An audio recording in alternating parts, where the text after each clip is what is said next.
Hi everyone, it's Christine, and today I want to show you how you can make a beautiful custom cake for any occasion, and you can do it even if you are a very busy person.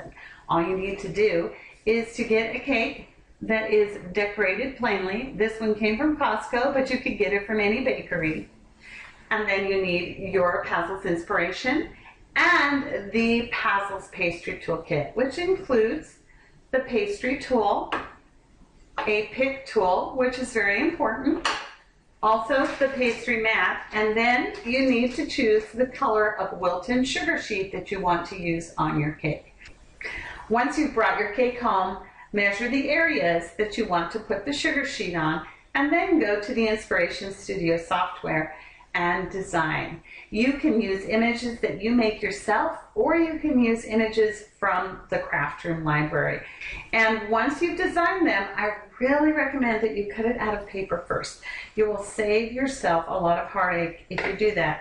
Often what looks the right size when you start is a little too big or a little too small. So if you cut it out of paper and then just lay it on your cake to make sure you have the right size, you'll be able to do the process much more quickly and you won't waste any of your sugar sheet. Once you're ready to cut, make sure you prepare the mat, and there are great instructions that come with the pastry kit, but you do want to make sure that you put enough shortening on that the sugar sheet won't slide. I'll show you what I mean in a minute. And then you need to open your sugar sheet pack. Now the sugar sheets come in an 8.5 by 11 size, but I don't like to use a full sheet. It can dry out quite quickly. So I usually cut it in half and use 1/2 sheet at a time. And I've already done that. And the sugar sheet comes on a carrier sheet. It's clear plastic. And you just go ahead and peel the sugar sheet off of that carrier sheet, like that, and seal up this package. Then go ahead and put your sugar sheet on your mat. Now I like to have it with the width wider than the length. And then I'm just going to jiggle it a bit, and if it doesn't slide, then I know that I have enough shortening on it. Make sure there's no shortening on the edges of the mat, and go ahead and load it into your Inspiration. Now you can go ahead and leave some rollers on if you want to. It will help hold the sugar sheet down. Don't do this with fondant. Those rollers will press down into it. But you can with the sugar sheet.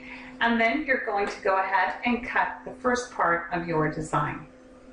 Now I really recommend that you do a test cut if you've never cut sugar sheet before, just to make sure that you know the pressure. I'm cutting at a 16. You don't want to cut too deep. You only need enough pressure to cut through the sugar sheet. You generally cut sugar sheets somewhere between 15 and 20 on pressure, but always do a test cut first.